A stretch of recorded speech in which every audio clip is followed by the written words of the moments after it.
ये बजट गांव का, गरीब का, महिला का, मजदूर का, मध्यम वर्ग का, नौजवान का, किसान का, अनुसूचित जाति, जनजाति, पिछड़ा वर्ग का, समाज के सभी वर्गों के लिए इस बजट में कुछ ना कुछ है।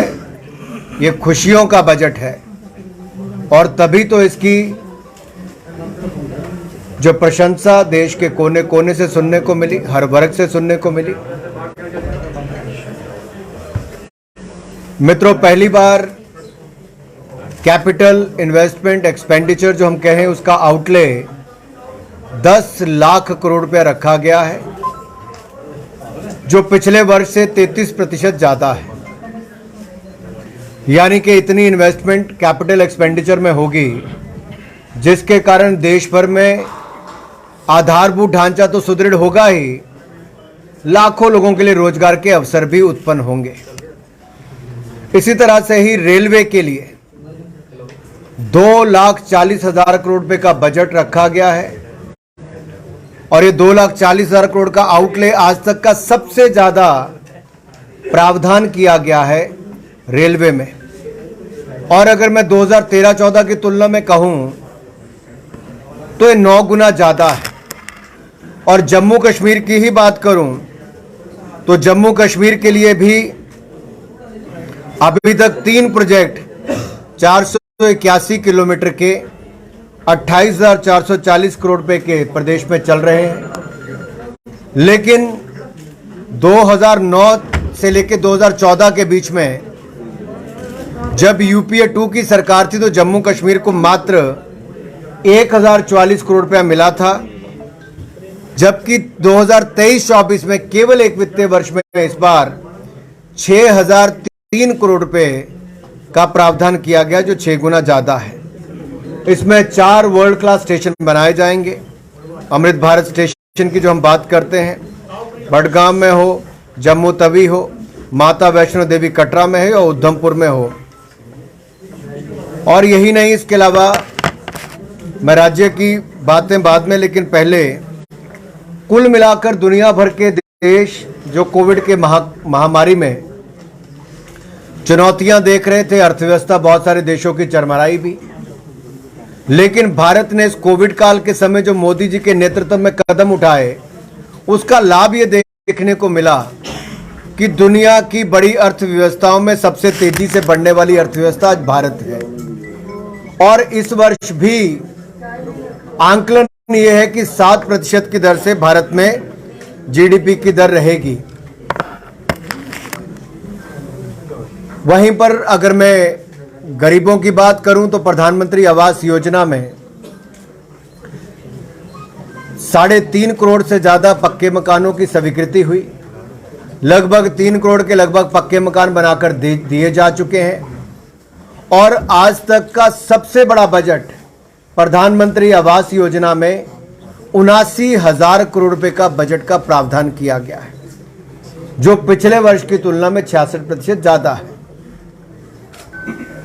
इसी तरह से किसानों के लिए भी 20 लाख करोड़ रुपए का किसान क्रेडिट का प्रावधान है, ताकि उनको ऋण की सुविधाएं ज्यादा हो सके और किसान अपने खेती बाड़ी में भी और आगे काम कर सके। एमएसएमई सेक्टर जो हमारा लघु सूक्ष्म उद्योग है, उसमें भी 2 लाख करोड़ रुपया एमएसएमई क्रेडिट गारंटी स्कीम के अंतर्गत रखा गया है, जो 9,000 करोड़ रुपए का जो भारत सरकार ने अपनी ओर से उसके लिए प्रावधान किया है। लेकिन ये 2 लाख करोड़ का लाभ क्या होगा? जो सूक्ष्म लघु उद्योग हैं उनको ज्यादा पैसा मिल पाएगा, बगैर कोलेट्रल के मिलेगा, और इसमें ब्याज दर भी 1% से ज्यादा कम रहने वाली है। इसी तरह से ही युवाओं की अगर मैं बात करूं तो युवाओं के लिए फ्यूचर वर्क्स 4.0 की जब हम बात करते हैं, जिसमें आर्टिफिशियल इंटेलिजेंस है, कोडिंग है, 3D प्रिंटिंग है, इंटरनेट ऑफ थिंग्स है, इनके लिए स्किलिंग देने का काम भी लाखों लोगों को प्रधानमंत्री कौशल विकास योजना के अंतर्गत किया जाएगा। और 47 लाख युवाओं को स्टाइपन देने का काम भी किया जाएगा। इसके लिए भी करोड़ों रुपए का खर्चा आएगा। फिर 30 स्किल इंडिया इंटरनेशनल सेंटर देश के अलग अलग कोनों में खोले जाएंगे ताकि प्रशिक्षण भारत के युवाओं को दिया जा सके।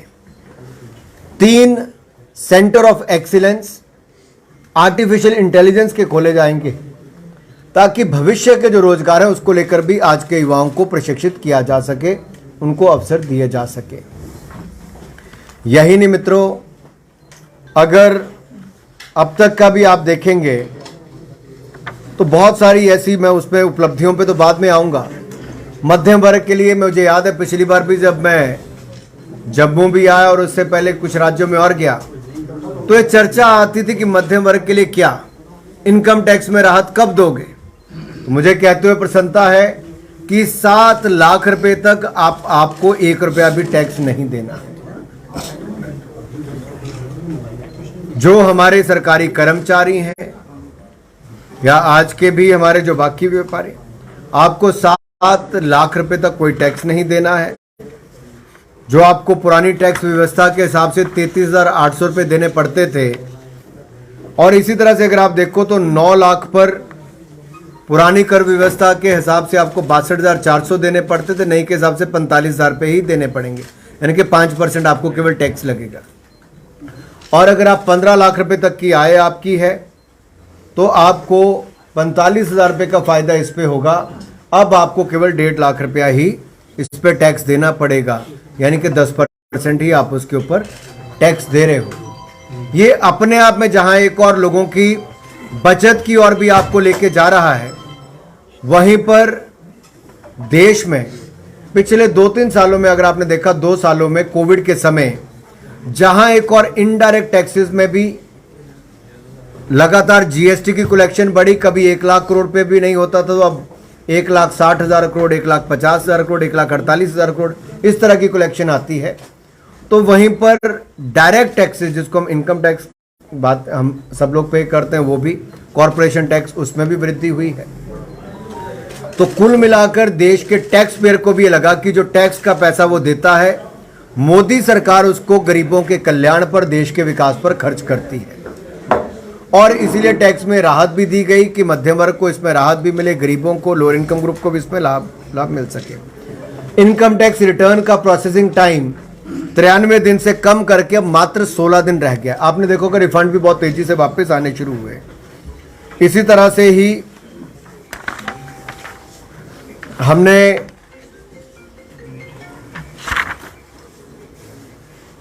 जो राज्य की सरकारें हैं उनको कोविड के समय 50 साल तक इंटरेस्ट फ्री लोन दिया ताकि वो कैपिटल एक्सपेंडिचर कर सके और अपने यहाँ पर कुछ रिफॉर्म्स ला सके। इसका राज्यों को बहुत लाभ मिला। मेरा छोटा सा राज्य हिमाचल प्रदेश है, जैसे हम जम्मू में हैं तो 500 करोड़ रुपया दो बार हमें पिछली बार मिला और उसको 50 साल के बाद वापस करना है, बगैर ब्याज के वापस करना है। इस स्कीम को हमने फिर आगे लेकर आए हैं इस वर्ष के लिए और ये लाभ यहाँ पर भी हमें मिलने वाला है।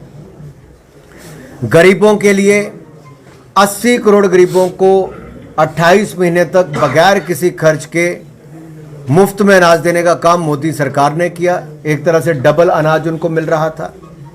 अब हमने अंत्योदय के लिए भी और जो प्राथमिकता के वाले परिवार हैं उनको भी मुफ्त में अनाज मिलता रहेगा। इस साल के हमने उसको भी प्रावधान किया। 2 लाख करोड़ रुपए इसके ऊपर खर्च आएगा और ये 2 लाख करोड़ रुपए से 80 करोड़ लोगों को तो लाभ मिलेगा ही, साथ में प्राथमिकता वाले हमारे अंत्योदय और प्राथमिकता वाले इन परिवारों को लाभ मिल पाएगा। मित्रों, हम लोग किसानों की बात करते हैं तो 11 करोड़ किसानों को 2,26,000 करोड़ रुपया प्रधानमंत्री किसान सम्मान निधि के माध्यम से हम अब तक दे चुके हैं। और पिछली बार भी जब पिछले 1-2 सालों में दुनिया भर में फर्टिलाइजर्स के, यूरिया के दाम 3 गुना बढ़ गए, मोदी सरकार ने किसानों के ऊपर बढ़ते दामों का कोई बोझ नहीं पड़ने दिया, 1 रुपया भी नहीं बढ़ाया। और ये जो 11 करोड़ किसानों को पैसे मिले, इसमें महिला किसान भी हैं। अब भी किसानों को कई बार क्या है, जल्दबाजी में सामान बेचना पड़ता था, स्टोरेज की सुविधा नहीं थी।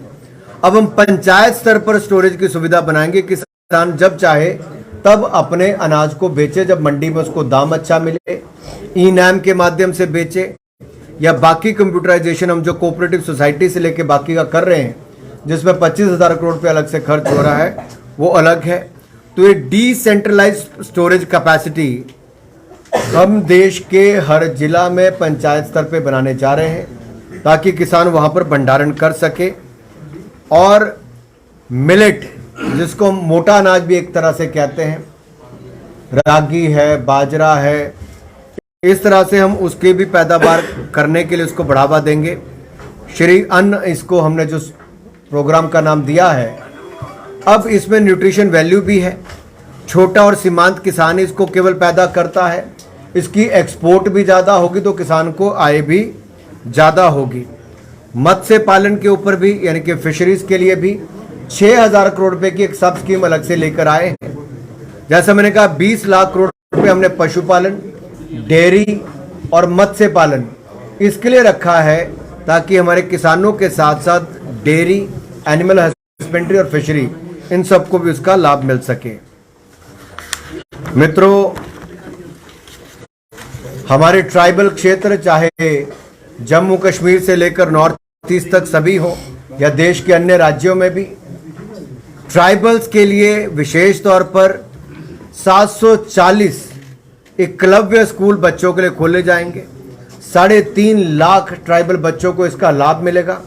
38,000 टीचर्स की नियुक्ति की जाएगी और इसके माध्यम से हमारे युवाओं को आगे बढ़ने का अवसर मिलेगा। इसी तरह से ही पीएम विश्वकर्मा कौशल सम्मान, यानी कि पीएम विकास, इसकी शुरुआत की जा रही है, जहां पर हमारे जो हुनर वाले पारंपरिक शिल्पकार हैं उनको टेक्नोलॉजी के साथ जोड़ना, नई सुविधाओं से लैस करना, मार्केट से लिंक करना, वो भी हम काम करने वाले हैं। उनके ब्रांड का भी प्रचार करना, इस सब पे से जोड़ेंगे और इसके लिए पीएम विकास योजना को हम लेकर आए हैं। स्टार्टअप्स में देश के युवाओं ने शानदार काम किया। जब से प्रधानमंत्री मोदी जी ने युवाओं को स्टार्टअप्स के रास्ते पर चलने के लिए कहा और ये भी कहा कि युवा रोजगार मांगने वाला नहीं, रोजगार देने वाला बने, 90,000 स्टार्टअप्स आज देश में शुरू हुई है। India has become the 3rd largest startup ecosystem in the world. जहां दुनिया में हमारा कहीं नाम नहीं था, आज दुनिया में भारत का स्टार्टअप 3रा सबसे बड़ा इकोसिस्टम बनकर तैयार हुआ है और 107 भारतीय स्टार्टअप्स यूनिकॉर्न का दर्जा प्राप्त किए। लगभग $30 बिलियन इनकी वैल्यूएशन है। तो लाखों लोगों को रोजगार भी दिया और आगे भी। अब इनके लिए हमने 1 साल के लिए और इनकम टैक्स का छूट भी दे दी है। लॉसेस बुक करने हो तो आप उसको भी कर सकते हैं, लॉसेस को कैरी फॉरवर्ड करना है तो उसका भी आपको इसमें प्रावधान किया है। महिलाओं के लिए भी महिला सम्मान बचत पत्र 2 लाख रुपए के आप डिपॉजिट करेंगी। महिलाएं, युवतियां, महिलाएं दोनों ही कर सकती हैं और 2 साल के इस बचत पत्र में 7.5% आपको ब्याज मिलेगा, जो अपने आप एक बहुत आकर्षक। यही नहीं, सेल्फ हेल्प ग्रुप 80 लाख से ज्यादा हमारे पूरे देश में है। 9 करोड़ महिलाएं इससे जुड़ी हैं। इन 9 करोड़ महिलाओं को जिस तरह से हमने किसानों के लिए एफपीओज बनाए, फार्मर प्रोड्यूसर ऑर्गेनाइजेशन, या उनको मार्केट लिंकेज करने का काम किया, इसी तरह से सेल्फ हेल्प ग्रुप की महिलाओं को, जो स्वयं सहायता समूह जिसको हम कहते हैं, उनकी 9 करोड़ महिलाओं को हम मार्केट लिंकेज देने का काम, टेक्नोलॉजी से जोड़ने का काम, ये सब करने वाले हैं। कोऑपरेटिव सेक्टर पर हमने शानदार काम किया है। नया कोऑपरेशन मंत्रालय अलग से बनाया है, जैसे स्किल मंत्रालय अलग है, कोऑपरेशन मंत्रालय अलग बना है, पहली बार बना है। देश भर की कोऑपरेटिव्स को जहां एक और 3 लाख रुपए कैश तक के लिए हमने वो छूट अलग से की है। इनकम टैक्स में राहत उनको दी है, स्लैब कम किया है। वहीं पर ही हमने उनके कंप्यूटराइजेशन के लिए भी हजारों करोड़ रुपया खर्च करने का काम कर रहे हैं, उसका प्रावधान इसमें किया है। यही नहीं, लास्ट माइल कनेक्टिविटी को देखते हुए 75,000 करोड़ रुपए का प्रावधान अलग से किया। ऐसे प्रोजेक्ट जिसपे हम कोयला, कॉटन या फर्टिलाइजर्स, माइनिंग, इस सब के जोड़ के जहाँ पे ट्रांसपोर्टेशन को और आसान किया जा सकता है, टाइम कम हो, उसके लिए भी इसका प्रावधान किया गया है। अब ट्राइबल वाले बच्चे जो हमारे हैं, अनुसूचित जाति के और अनुसूचित जनजाति के, इनके लिए भी क्या किया है? इनके लिए भी जो स्कॉलरशिप है वो 6,359 करोड़ रुपया हमने अनुसूचित जाति के बच्चों के लिए इसमें अलग से करने का प्रावधान किया है।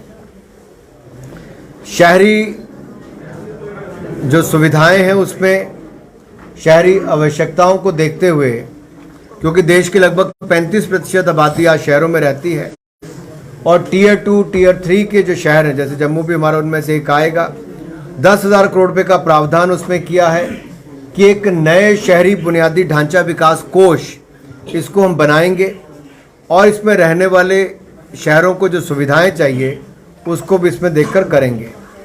इसी तरह से ही टूरिज्म सेक्टर को और महत्व देने के लिए टूरिज्म के लिए भी अलग से एक फंड क्रिएट किया गया है, ताकि उसमें अलग अलग शहरों के ऐसे 50 हम लोग डेस्टिनेशंस को चुन पाएं, जो नए स्थलों को विश्व स्तरीय पर्यटन स्थल हम बनाएंगे। और यही नहीं, यूनिटी मॉल भी हम हर राज्य में खोलेंगे, ताकि वन डिस्ट्रिक्ट वन प्रोडक्ट के प्रोडक्ट्स को, सेल्फ हेल्प ग्रुप के प्रोडक्ट्स को, उनमें भी हम स्थान देने का काम कर सकें। वेस्ट टू वेल्थ, क्योंकि कचरे से आप आय कैसे कर सकें। एक और जहां गोवर्धन योजना हम लेकर आए हैं, ऐसे 500 यूनिट लगवाएंगे, 10,000 करोड़ रुपए का प्रावधान उसके लिए भी किया गया है। तो दूसरी ओर भारत को ग्रीन इकोनॉमी बनाने के लिए 35,000 करोड़ रुपए का अलग से प्रावधान किया। Bharat global hub green hydrogen का बने, तो उसके लिए 8 लाख करोड़ रुपए का निवेश भारत में आएगा। 8 लाख से ज्यादा के रोजगार अवसर सीधे तौर पे उसके मिल पाएंगे। जैसे लद्दाख में हम रिन्यूएबल एनर्जी के माध्यम से बिजली जो पैदा करेंगे, अब उसको इवैक्यूएशन करके ट्रांसमिशन लाइन से लाना है, तो 19,700 करोड़ रुपए का प्रावधान उसके लिए भी किया है, ताकि उसको हम इवैक्यूएट करके ले जा सकें। यही नहीं, जहां तक वन रैंक वन पेंशन भी मोदी सरकार ने ही किया, अब उनकी पेंशन को रिवीजन करने का काम भी कुछ महीने पहले मोदी सरकार ने ही किया। अग्निवीर कॉर्पस फंड ये भी हम क्रिएट करेंगे, और अग्निवीर को जो कॉर्पोरेट फंड से पैसा मिलेगा वो इनकम टैक्स से उसको छूट भी होगी, कर से छूट भी मिलेगी, ये भी उसमें हम करने जा रहे हैं। ऐसा ही नहीं, 5G लॉन्च भी 100 से ज़्यादा हम ऐसे इंजीनियरिंग कॉलेज में उनके टेक्नोलॉजी के सेंटर भी खोलेंगे, ताकि उस पर अध्ययन भी और हो सके। ऐसी बहुत सारी मैं आपको लंबी लिस्ट गिना सकता हूं, लेकिन मैं फर्क बताना चाहता हूं क्या क्या हुआ है। कृषि हमारे देश के लिए बहुत महत्वपूर्ण क्षेत्र है। 2013-14 में जब मोदी जी की सरकार बनी, तो कांग्रेस के समय क्या बजट था कृषि का? 21,933 करोड़, आज बढ़कर 1,25,000 करोड़ रुपया उसका हो गया है। गृह मंत्रालय का बजट उस समय 52,504 करोड़ था, जो बढ़कर आज 1,96,000 करोड़ हो गया है। डिफेंस का बजट 2013-14 में 2,03,000 करोड़ था, आज बढ़कर 5,94,000 करोड़ हो गया है।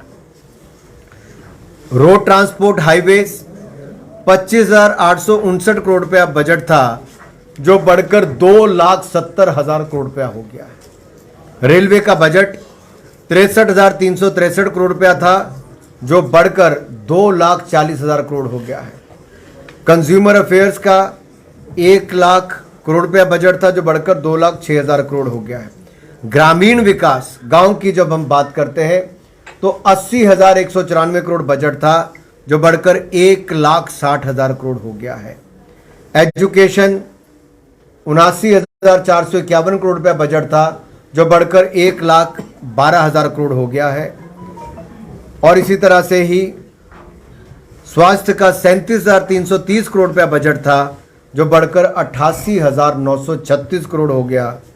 इसी तरह से ही खेलों का बजट मेरे डिपार्टमेंट का तो उस समय मुश्किल से 850 करोड़ 864 करोड़ रुपया था, जो बढ़कर 3397 करोड़ रुपया हुआ है। तो इस तरह से हम देखते हैं, एक तौर तो बजट लगभग दुगने से ज़्यादा इन 8 वर्षों में मोदी सरकार के समय हुए हैं। वहीं दूसरी ओर भारत में प्रति व्यक्ति आय भी लगभग दुगनी हुई है। ये भी अपने आप में एक बड़ी संतोषजनक स्थिति है 2014 के मुकाबले। और जैसा मैंने कहा कि भारतीय अर्थव्यवस्था इस साल 7% की दर से बढ़ने की उम्मीद है, जो दुनिया की बड़ी अर्थव्यवस्थाओं में सबसे ज़्यादा है।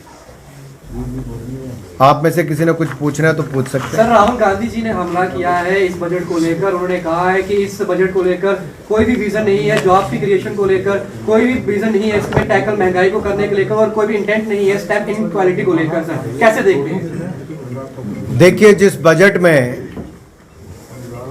समाज के हर वर्ग के लिए कुछ ना कुछ हो, और जिन 8 वर्षों में प्रति व्यक्ति आय दुगनी हो गई हो, भारतीय अर्थव्यवस्था 10वें नंबर से दुनिया की 5वीं सबसे बड़ी अर्थव्यवस्था बनी हो। मैं राहुल जी को याद करवाना चाहता हूं, राजीव गांधी जी के समय 100 रुपया भेजते थे तो 15 रुपया जमीन पे पहुंचता था लोगों के पास। मोदी सरकार में 100 रुपया भेजते हैं तो 100 का 100 पहुंचता है, क्योंकि 45 करोड़ से 48 करोड़ बैंक खाते खोले हैं। जनधन, आधार, मोबाइल, जैम ट्रिनिटी के माध्यम से पारदर्शिता, जवाबदेही हमने सिस्टम की खड़ी की है। आज गरीब से गरीब व्यक्ति भी, चाय वाला, ठेले वाला, रेडी वाला, वो क्यूआर अपने डिजिटल पेमेंट्स करता है। आप लोग भी करते हैं, जो दुनिया के बड़े बड़े देश नहीं कर पाए। हमने कोविन ऐप पर आपको डिजिटल सर्टिफिकेट दिए। 220 करोड़ वैक्सीन हमने मुफ्त में लगवाई। राहुल गांधी जी कहते थे विश्वास मत करो। 80 करोड़ गरीबों को हमने 28 महीने तक मुफ्त में राशन दिया। दुनिया भर में महंगाई 3-3, 4-4 गुना बढ़ी है, भारत में लगातार महंगाई कम करने का काम किया। मेरा राहुल गांधी जी, सोनिया गांधी जी से प्रश्न है, मनमोहन सिंह जी के समय महंगाई दर 12% थी 2012-13 में। तब तो दुनिया में ना युद्ध था ना कोविड था। आज 5% महंगाई की दर है। हमने महंगाई को भी नियंत्रण में रखा है और निर्यात भी ज्यादा किया है। इनके समय हथियारों के सबसे बड़े इंपोर्ट करने वाला देश भारत था। हमने 16,000 करोड़ रुपए का निर्यात किया, एक्सपोर्ट किया है। और यही नहीं, सेकंड लार्जेस्ट मोबाइल इंपोर्टर होता था भारत, आज सेकंड लार्जेस्ट मैन्युफैक्चरर बनाकर हमने दिखाया है। इनके समय बिजली नहीं आती थी, हमने घर गांव में बिजली पहुंचा दी। इनके समय महिलाओं को धुआं भुगतना पड़ता था पानी लेने के लिए और लकड़ी लाने के लिए। 6 घंटे दिन के महिलाओं के जाते थे। आज 11 करोड़ महिलाओं को रसोई गैस का सिलेंडर मिला है। 6 करोड़ पानी के नए कनेक्शन मिले हैं। 3 करोड़ 25 लाख लोगों को पक्के मकान बनाकर दे दिए। कांग्रेस जो 60 साल में नहीं कर पाई, मोदी सरकार ने 8 साल में किया है। एक करके पूरा प्रावधान ला के आपने कि मध्यम वर्ग के लिए सबसे ज्यादा सहूलियत है 7 लाख की जो स्लैब की है इनकम टैक्स की। लेकिन यहाँ पर आप अमृतकाल जिसको नाम दे रहे हैं, विपक्ष उसको कह रहा है कि मित्रकाल, और चुनावी चश्मे के साथ देखा जा रहा है कि अगले प्रधानमंत्री की कुर्सी की सीढ़ी यहीं से होकर निकलेगी। क्या कहेंगे? देखिए, विपक्ष अगर अपना राजनीतिक चश्मा उतार के देखेगा तो उनको समझ में आएगा कि डायरेक्ट टैक्स, इनडायरेक्ट टैक्स वो तो बढ़ा ही, क्योंकि ईमानदारी आई, लोगों को विश्वास आया कि सरकार को अगर टैक्स पे करते हैं तो सरकार 1-1 रुपया गरीब के कल्याण के लिए खर्च करती है। चाहे वो मुफ्त वैक्सीन हो, मुफ्त में अनाज की बात हो, बेहतर स्वास्थ्य सुविधाएं हो, आयुष्मान भारत के माध्यम से 60 करोड़ लोगों को मुफ्त में इलाज देने की बात हो, या फिर भारतीय अर्थव्यवस्था को आगे बढ़ाने की बात हो। 12 किलोमीटर सड़क बनती थी नेशनल हाईवे की कांग्रेस की सरकार में, आज 40 किलोमीटर प्रतिदिन नेशनल हाईवे बनता है। कांग्रेस के समय 2.5 किलोमीटर रेलवे लाइन बनती थी, आज लगभग 9 किलोमीटर बनती है। आज 9 किलोमीटर बनती है। तो कैसे फर्क पड़ा? यहां हमने सिस्टम को जवाबदेह किया है और इसलिए देश आगे बढ़ रहा है, इसलिए देश में निवेश आ रहा है। और शायद कांग्रेस को ये बातें लगातार चुभेंगी ही, क्योंकि उन्होंने कभी ये देखा नहीं था कि ऐसा कैसे हो सकता है। और जब उनको हर साल वो उठाते थे कि मध्यम वर्ग को छूट दो, मध्यम वर्ग को छूट दो, गरीब के, अब इनको लगा हमने गरीब के लिए सब कुछ कर दिया, फिर इन्होंने मध्यम वर्ग की बात उठानी शुरू की। अब मध्यम वर्ग के लिए भी कर दिया है।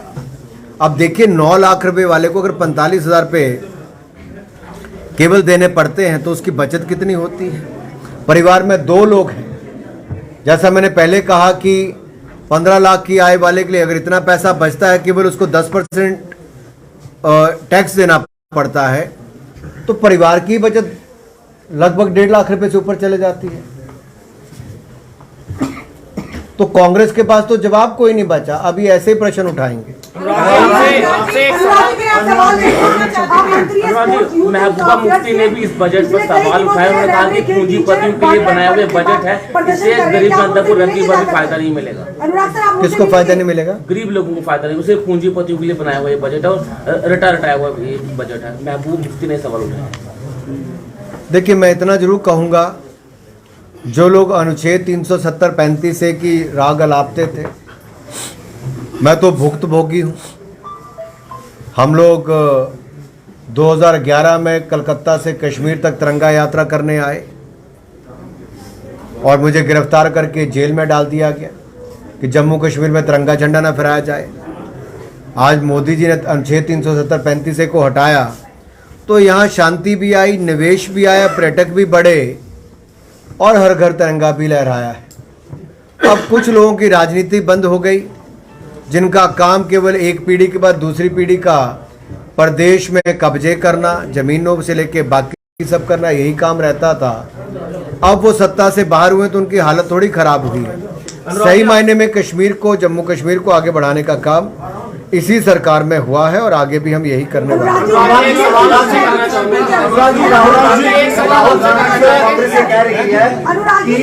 भारतीय जनता पार्टी जो है आने वाले दिनों में राष्ट्रीय संपत्ति 50,000 करोड़ की बेचने की तैयारी में है। और राहुल गांधी और कांग्रेस सरकार ये कह रही है कि भारतीय जनता पार्टी 2024 तक राष्ट्रीय संपत्ति बेचने की तैयारी में है और ये वो सरकार है जो कहा करती थी कि हम देश नहीं बिकने देंगे। ऐसा राहुल गांधी और कांग्रेस पार्टी का कहना है।